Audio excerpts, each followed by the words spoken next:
Okay, everybody. Welcome to the latest episode of All2ReelToo. My name is Michael E. Collin II, and with me, as always, is Matthew Haas. Yes, and today we have a very special All2 interview episode of All2ReelToo. We have joining us today actor, producer, director, writer, comedian Larry Hankin. You may know him from Escape from Alcatraz, Billy Madison, Planes, Trains, and Automobiles, Home Alone. He was Mr. Heckles in Friends, and Tom Pepper on Seinfeld. He's had roles in Breaking Bad and recently in the TV show Barry. He was a member of the famed comedy group The Committee, as well as a member of Second City. His film Sally's Diner earned him an Academy Award nomination for Best Live Action Short Film. And he is known for his hilarious and layered character in the short subjects of Emmett Demas, which is pretty funny online if you get a chance to watch those. And he's got a book coming out, bunch of other things. Sat down and talked to us, and it was pretty cool, wasn't it, Matt? Hilarity ensued, and also you'll know him as your new god. Well, yes, maybe not, but I mean he's definitely awesome. He is. This is a great interview. It's almost an hour long, but it really breezes by. Yes. He when he talks, it's just you just want to listen. I mean, it's great. Some great stories from, everything from Annie to working with John Huston and different stories over the years, and working on Barry and different with Bill Hader and all these different things. So check that out, and you're welcome. Yeah, you're welcome, people. Here he is, Larry Hankin. First off, okay, I'd just like to welcome Larry Hankin to the All2 interview portion of All2ReelToo. How you doing today, Larry? So far, so good. I'm rehearsing something. I mean, at home, lines. I'm rehearsing lines. So if I'm rehearsing lines, I'm feeling good, That's awesome. Cool. First off, could you just give us a little bit of, background of how you got started in acting and comedy and all that? Wow. Well, I actually never wanted to do anything. I've discovered kind of over the years that, I really never had anything in mind. I just kind of went where I went with the flow. So the flow when I was growing up was my parents who wanted me to be, doctors and lawyers and all that stuff. The nearest I could get to kind of going along with that was I went to college to Syracuse University for industrial design because I like to draw. I was always drawing in high school, while the teacher was saying stuff. And so industrial design sounded, I could draw. I mean, I never thought about the mathematics of that decision. But, drawing, industrial design. Because they wanted me to go to college, and that was the flow, so okay. And there I joined the theater because those people were kind of interesting, and I liked what they were doing, and doing lines, and rehearsing, and, it was community thing. So that's what kind of got me to that, because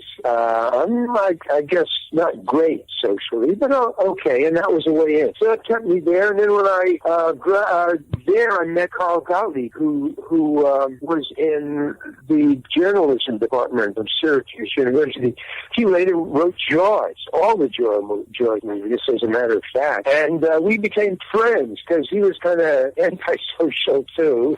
And so we made a nice pair. He was crazy, man. I mean, the marching band hung Carl Gottlieb in effigy on fire in the middle of the camp. Yeah, he was quite a writer. So we encountered around, so that when we graduated together at the same time, we got a little apartment in Greenwich Village. And so I cleaned duckboards in bars late at night. That was what I did. And he wrote reviewed movies. And so while I was, I had nothing to do and not much money, I would go to these coffee houses and watch mainly the free stuff, like the Monday night open mic. So I used to watch them guys a lot. And thought, I was a funny guy in high school. I could do that. So I started doing that, and lo and behold, I was opening for like Woody Allen and Miles Davis, and it turns out that an outsider at that time was cool. I was talking about drugs and cursing on stage and marijuana and the cops and all that stuff. And so I couldn't get on television, so that was a drag at the time. And so nightclubs started to dry up. So my manager told me to go to Second City, join Second City, because they were doing the kind of stuff I was doing and Richie Pryor was doing and George Carlin was doing. Only I just couldn't take the guff of the audience when they didn't like what you were saying on stage. I mean, it just really bothered me. So I thought, yeah, theater, okay, that's cool. We own the place. That was the kind of thing that I was going for. And the stage was a lot higher than a nightclub. So a nightclub, just dance floor. The band is only about, 5 inches higher than the dance floor in nightclubs. And so, and the stage at Second City was at least, 3 feet high. So I thought, okay, I don't keep the bad guys over me. No, I would be taken off the stage by cops, and drunks would come at me with beer bottles upside down in their fists, and people throwing stuff. I mean, it was like Lenny Bruce time. It was just, I was too middle class for that. I couldn't. No, I ain't mad. I'm just talking here. Yeah. We're just having a conversation. That's all. That's cool. Yeah. But no, So, and then a couple of us joined. A couple of us went to Alan Meyerson from Second City. We went to San Francisco and started the committee. So that was kind of cool. And so when we were up in San Francisco with the committee, a lot of stars and more important people would drive up or fly up. And in those days, you could fly up, kind of round trip for $20. It was amazing, really cool. Yeah, so they would do that just real easy, boom, the cab fare was the killer.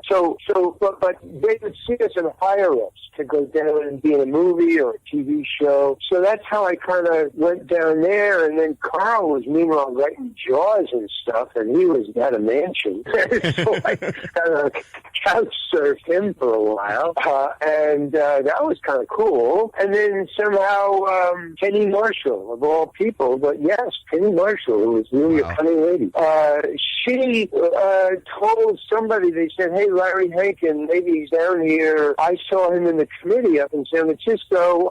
We had a dance thing that was written for Laverne and Shirley, and he looks like a physical comedian. I want to dance with him. So they got me, and then that's she and the production company got me a manager down there, and then boom, I was in a lot of sitcoms and stuff like that. But really, where I wanted to go is I'm a stand-up comedian. I mean, that's what I am, I mean, so I'm starting to learn how to be an actor because I just pretend, like in the committee, like when you're improvising, there's no backstory. You just jump in, so that's what I would be doing, kind of, which gets you by, gets you the audition, and gets you, kind of cool parts, but it's not satisfying, and I wasn't really interested in doing the homework. I was a stand-up comedian, Yeah. You just hang out and you look around, and then you go. I never wrote. In all the time that I opened for Miles or Woody or Kingston Trio or all of the Loving Spoonful, I toured with bands a lot. I never wrote anything. I had these hunks that I would work on and refine,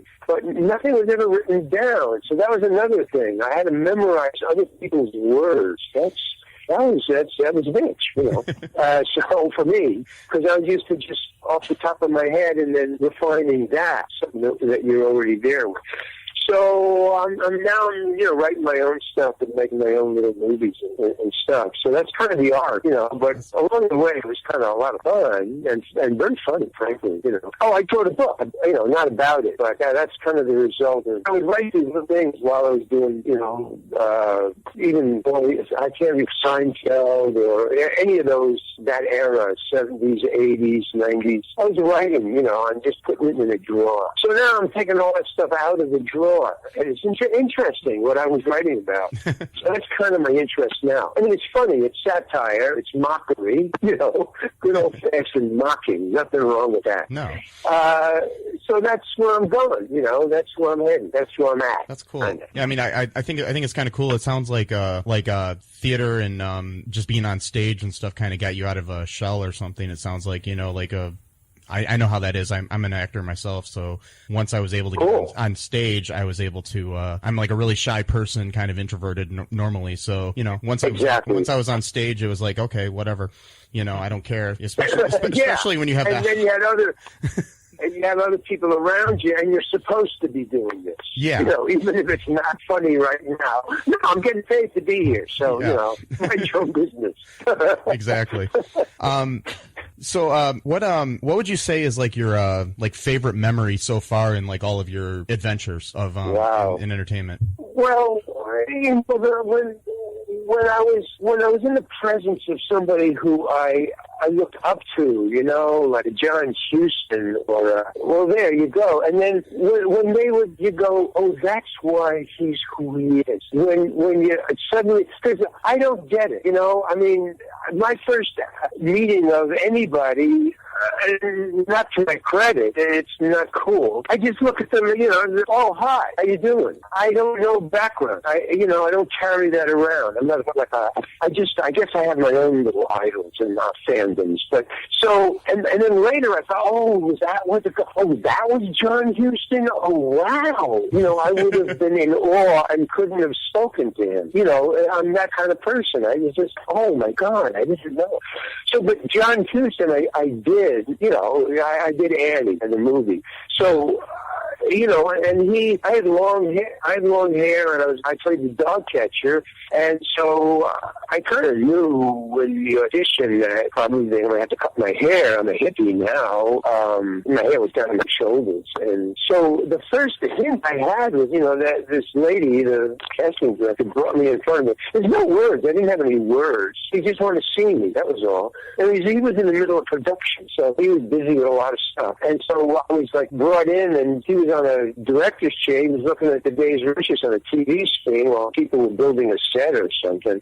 So he had and so I just brought to him and stood in front of him, and they said, Mr. Houston, here's the dog catcher. And the lady who brought me in, and she was a famous person. I mean, she's working with John Huston. She's casting people. So she's, so she gets behind me and she takes my hair, which was down to my shoulders, and she bundles it up, kind of in our hands. She stands behind me, like into a ponytail, holding it away from my face. So he's looking at me, and he's looking at her, and he says, "What are you doing?" And she says, "Oh, I'm just getting the hair out of his face so you can see what he looks like." And he says, "I'm a director. I have an imagination. Don't touch my actors, please."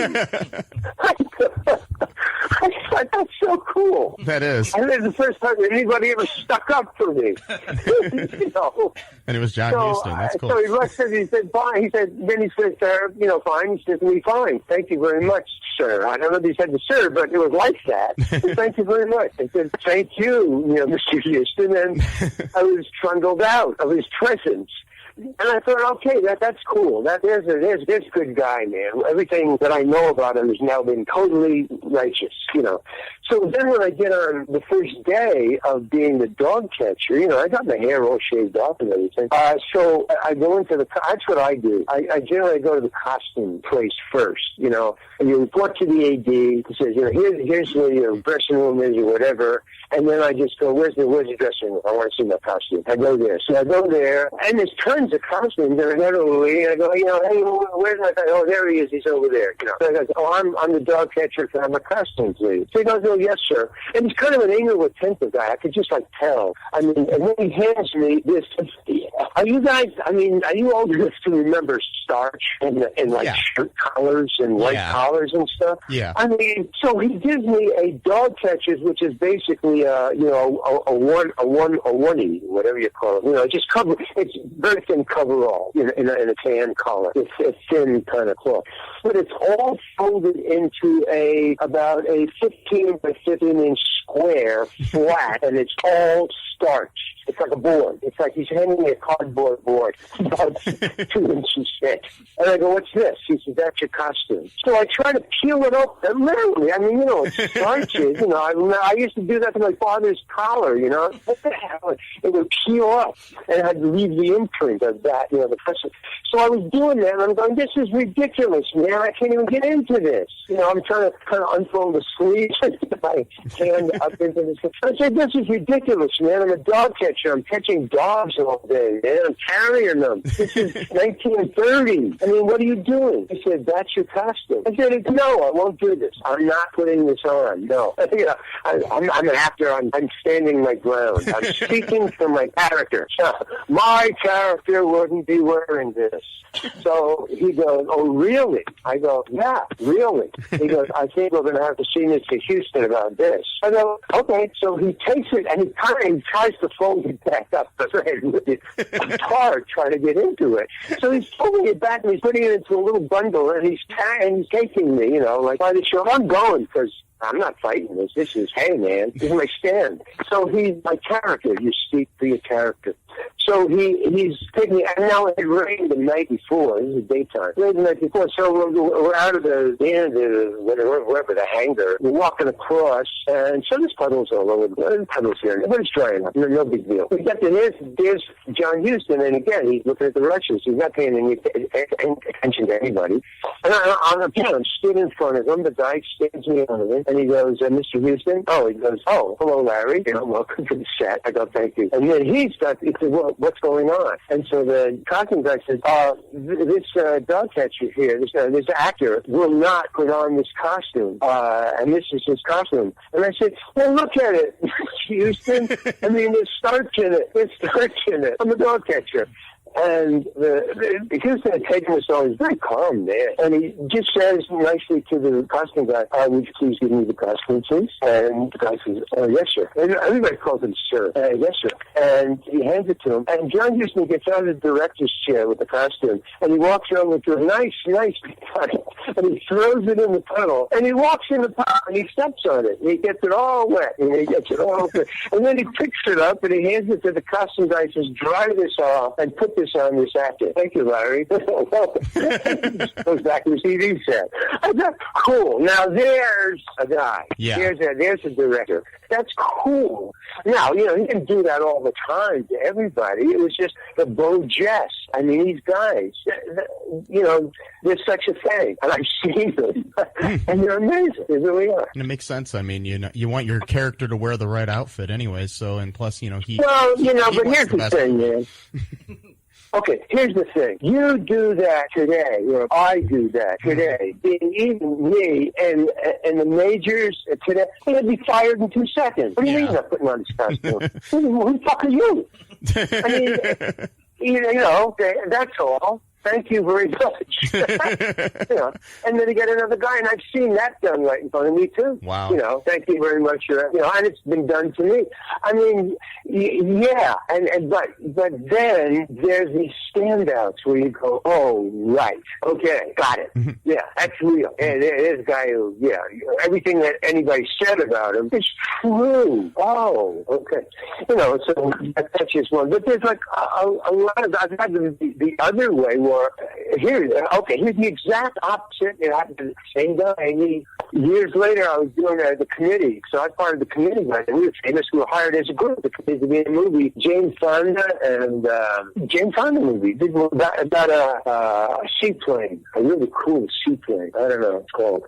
She got an Academy Award nomination for it. So it was a kind of important movie. So again, I come in, years later, I come in and thank you for my, where's the costume department? I go to the costume department. Looking for the costume there. Where's it? Oh, these are yours. Sometimes they'll just let you look. They'll say, well, this section here on there for a long time. You have costume changes. There's a section that says, Bill Catcher or Larry, whatever. There'll be like 5 or 6 things on hangers. So this is your section. This is your stuff. You can look at it. Try it on. These things. So I'm looking through my stuff and trying something on. And this woman is standing behind me, and she's going, "What are you doing?" I go, "Well, I'm just trying on my costumes." "How did you get in here?"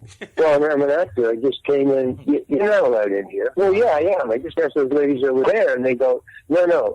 You don't understand. You're not allowed in here. Please leave." I said, "No, wait a minute. No, see, these are my my costumes. I'm going to put these on. She says, no, you're not going to put these on. You're fired. I go, whoa, what's going on? Who are you? She says, I'm the producer of this movie. You're fired. And she walked away. And I go to these two ladies who had said, yeah, your costumes are there. I go, who was that? And she said, that's the bitch of Hollywood. That lady is known as the, and she was, and she's famous, and she wrote a book, but she was producing this movie along with her husband. And so I go, what just happened? She was gone.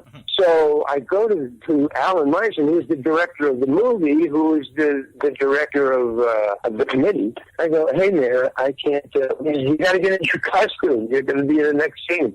I go, no, I've just been fired. So he had to go and talk to her, and got back, and he talked her into it. But see, so there you go. Yeah. You know, no, that wasn't cool. No, that wasn't done. No, definitely not. That was just Hollywood. There's a big difference. That's reality.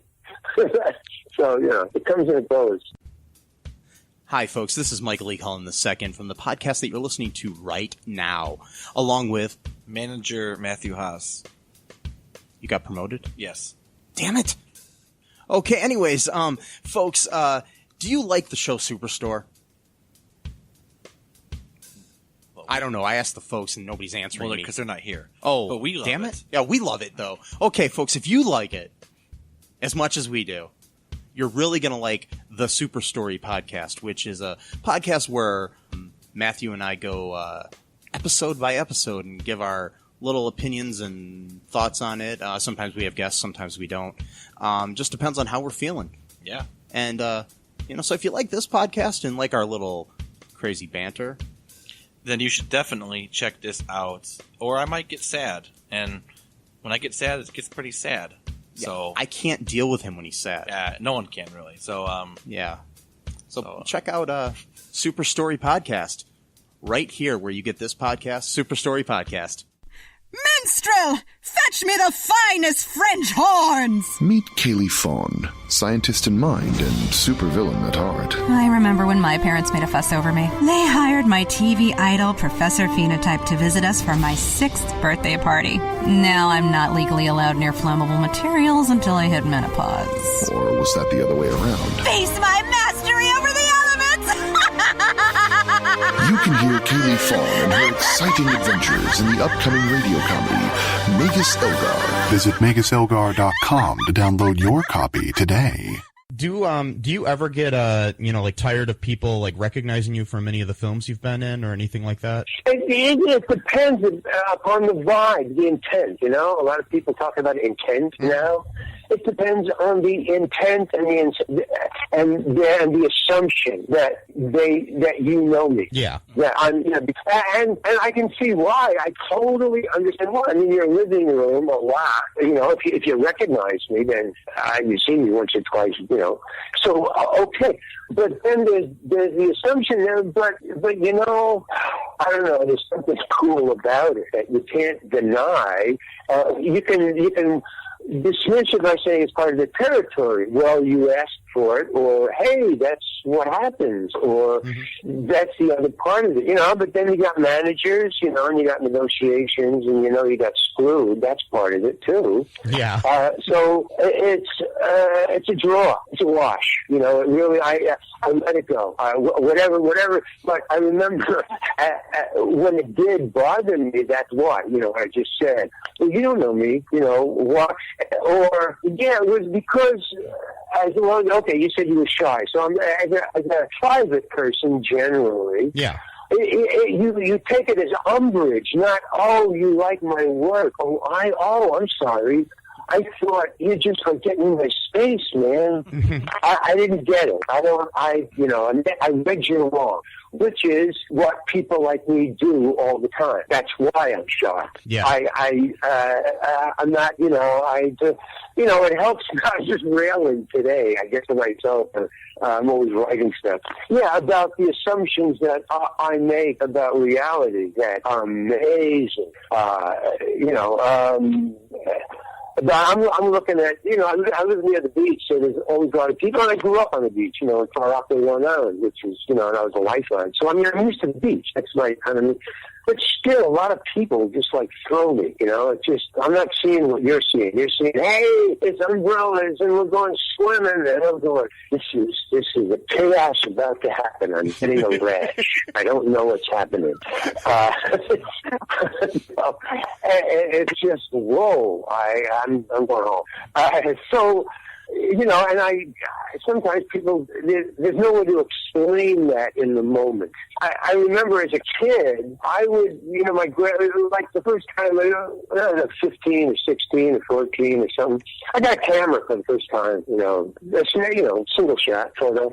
And so my father said, go take pictures of everybody, you know, and because there's all relatives and stuff, it's a big deal. He said, go take relatives, go shot to your relatives, go use it now. You know, he was filming it and stuff like that. So I said, wow, take pictures of all my relatives. And that was the people I knew. So I had an idea that, okay, I will take pictures of all my relatives, which were quite a bit, putting food in their mouth. That was my assignment. So all the pictures of all the relatives of my 13th-year-old birthday was of relatives putting food in their mouth. And when my father, you know, went to the whatever to get the things developed, he goes, what did you do? What is this? You know, I said, you said to take pictures of the relatives. Yeah, but they're all eating. This is embarrassing. I can't show these pictures. They want to take pictures of their party. What do you... So I knew, okay, I'm an outlaw for sure, man. I can just sense it. Just from what I see and what my dad sees.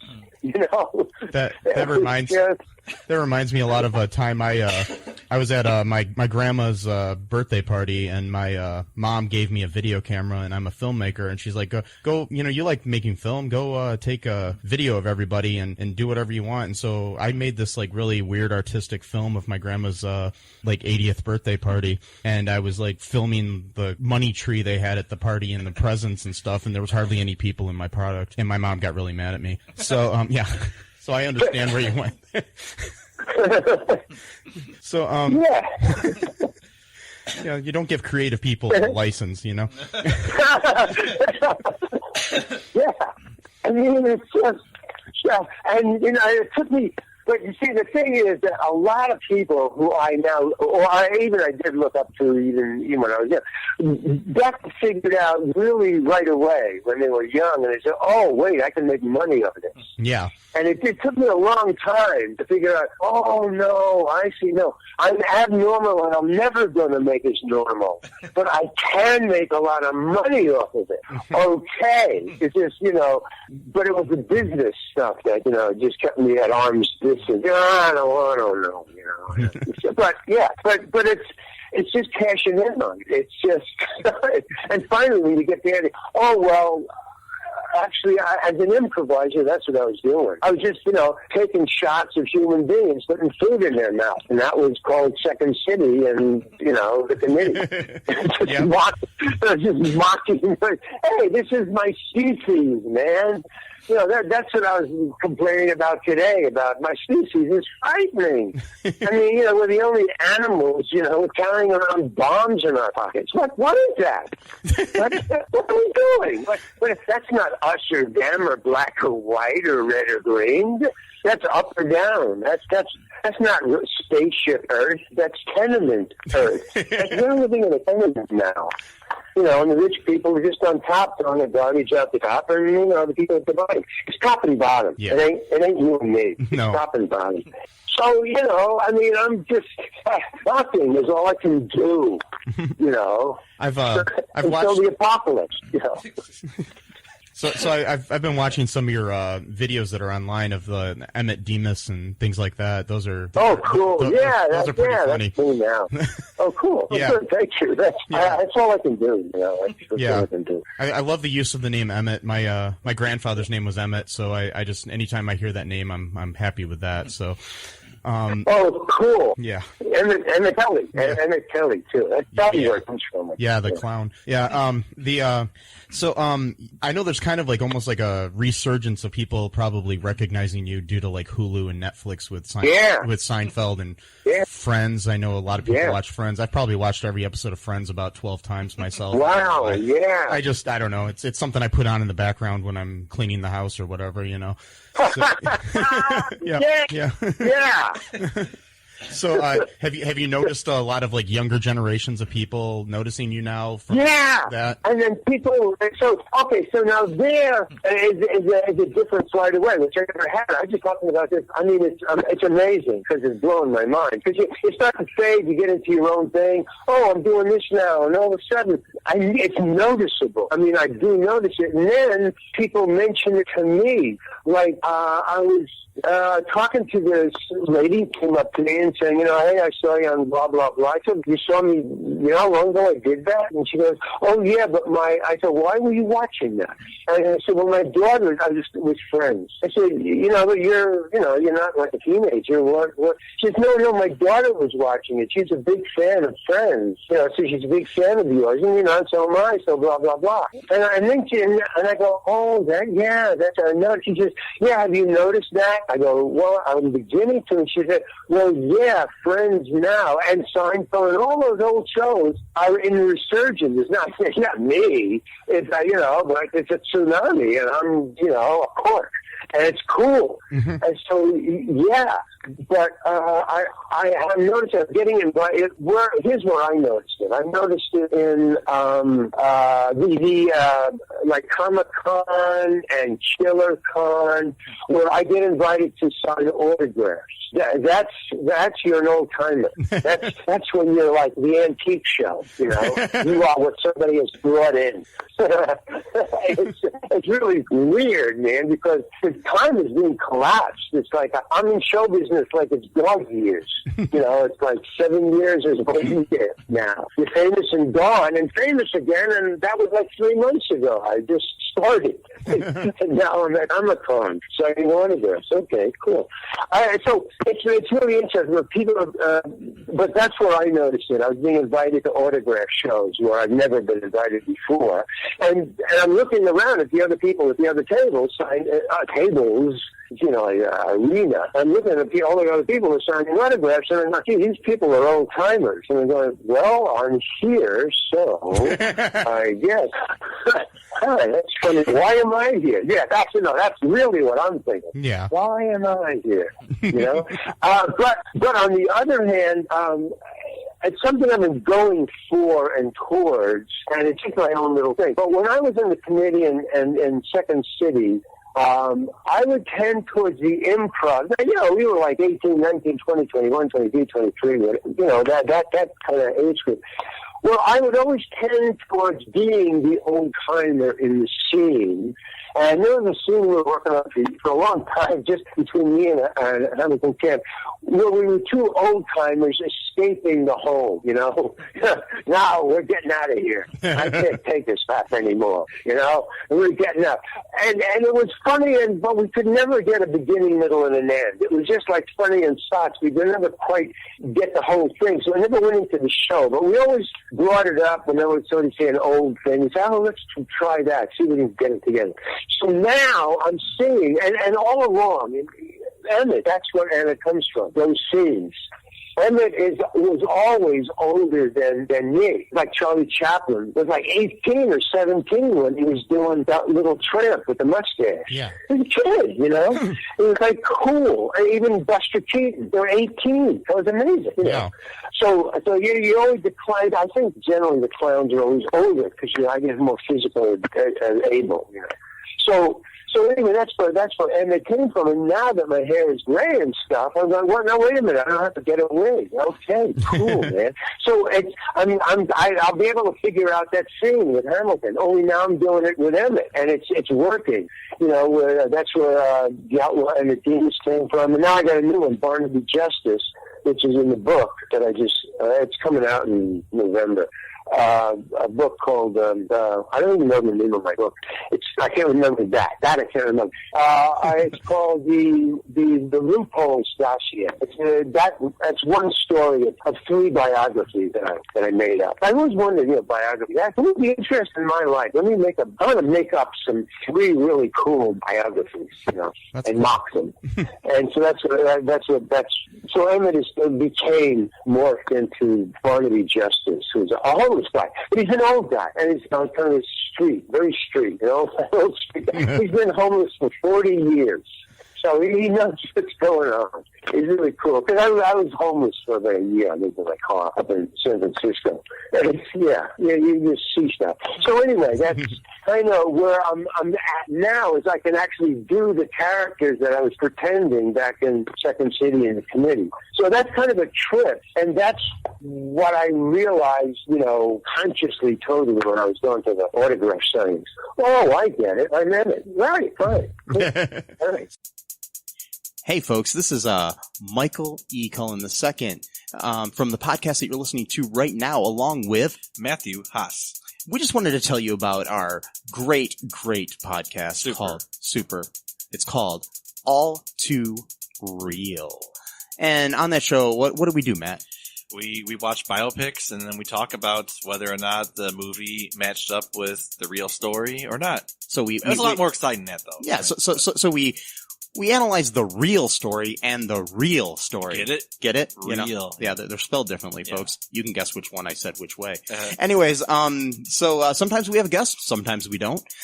But we talk about great movies like Shattered Glass and The Social Network and Futile and Stupid Gesture, among others. Those are some of the ones that we've covered so far, and we're going to cover a lot more. So please subscribe on Stitcher, Apple Podcasts, Google Podcasts, wherever you find your great, fun podcasts. And be sure to share it with your friends. Do it. And make sure you're not afraid to get all too real. Bye-bye. So, I know you recently worked with Bill Hader on Barry. How was that? Because I know a lot of people listening love him. So that's so cool. That was see, there you go. That was I would mark that as a high, because that's part of that started my total unconscious conscious awareness that wait a minute, something's going on. The tsunami of the antique with the new. With the old, with the new.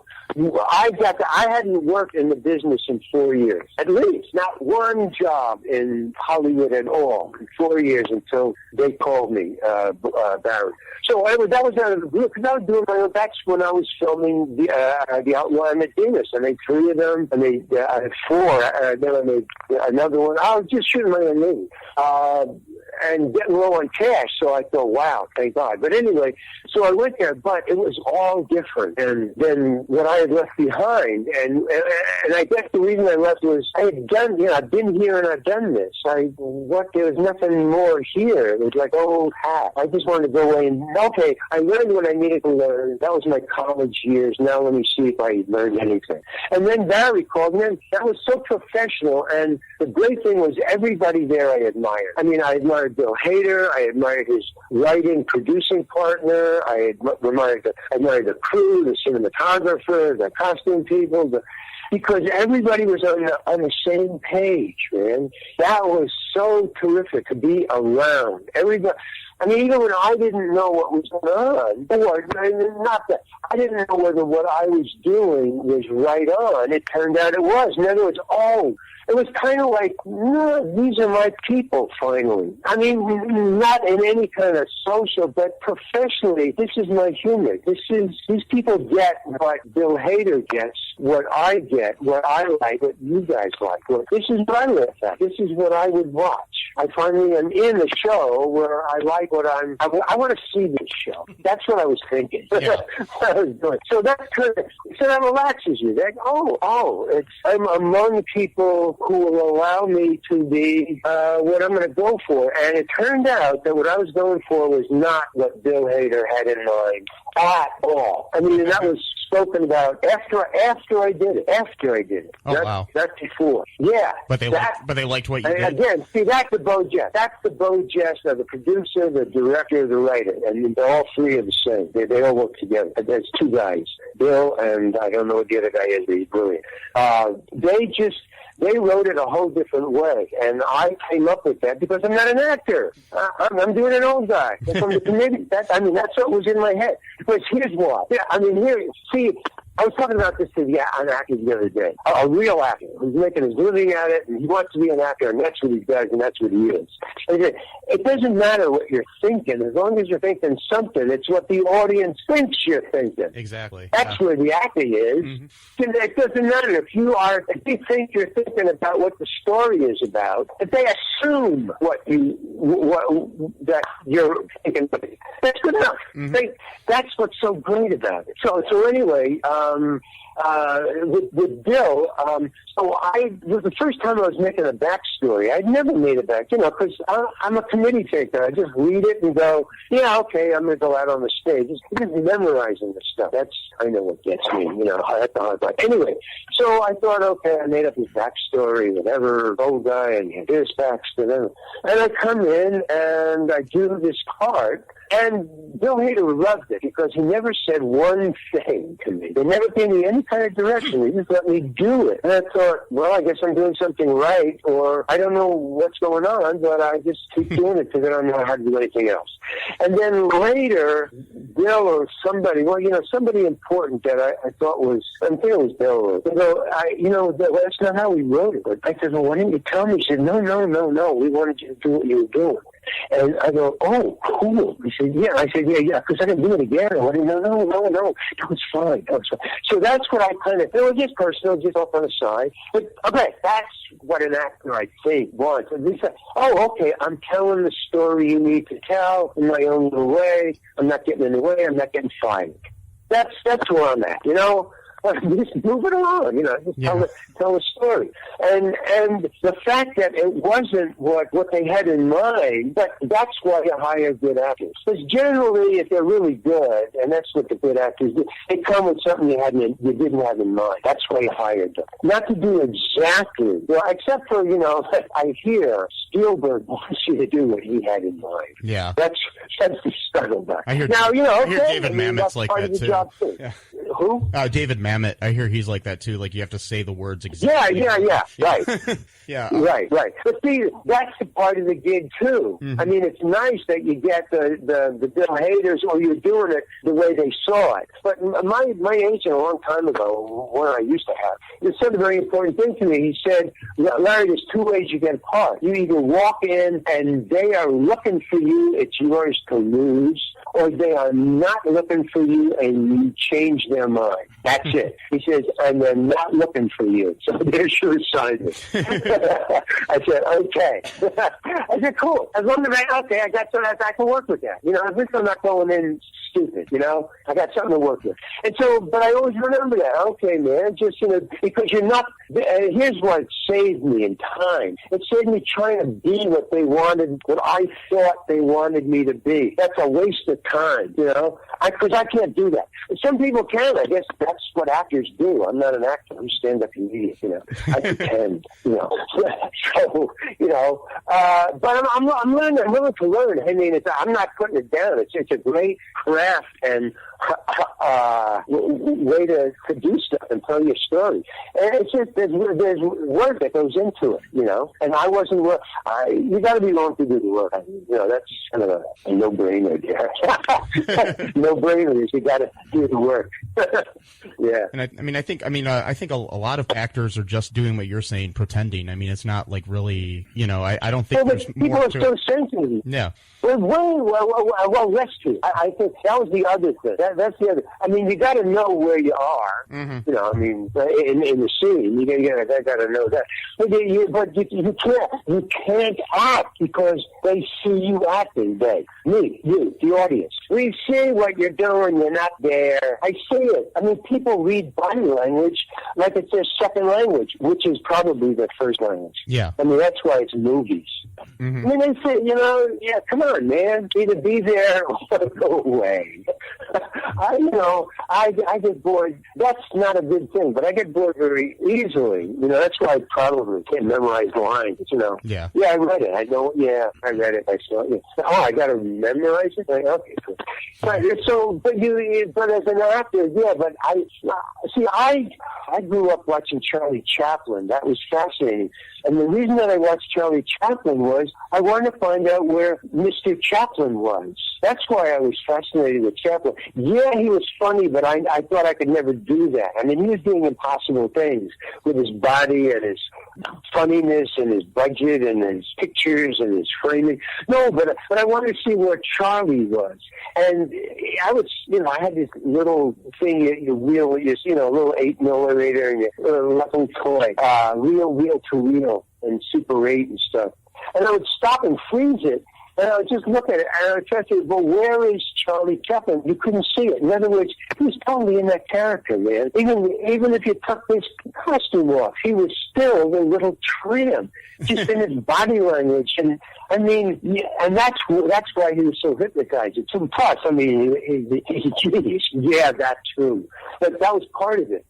So yeah, it's lessons way, and still be there. Lessons way more. Anyway, that's the only way I can get into it. As a person. So do less.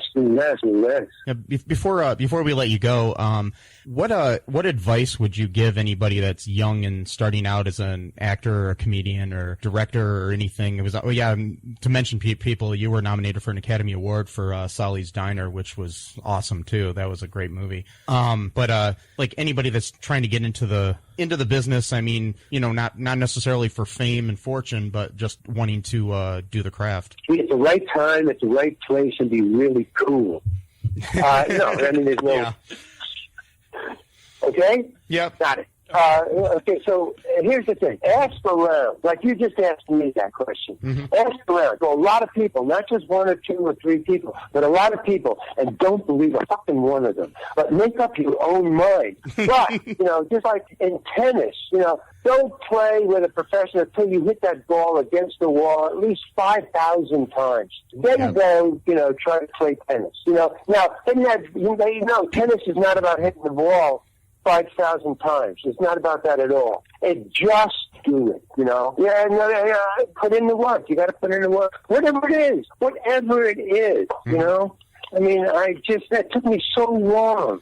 It was hit and miss. I learned by, jumping into the center and then surviving my way to wisdom in the particular arena. At the very old-fashioned, I would throw myself into the pool and try to learn to swim to the safety.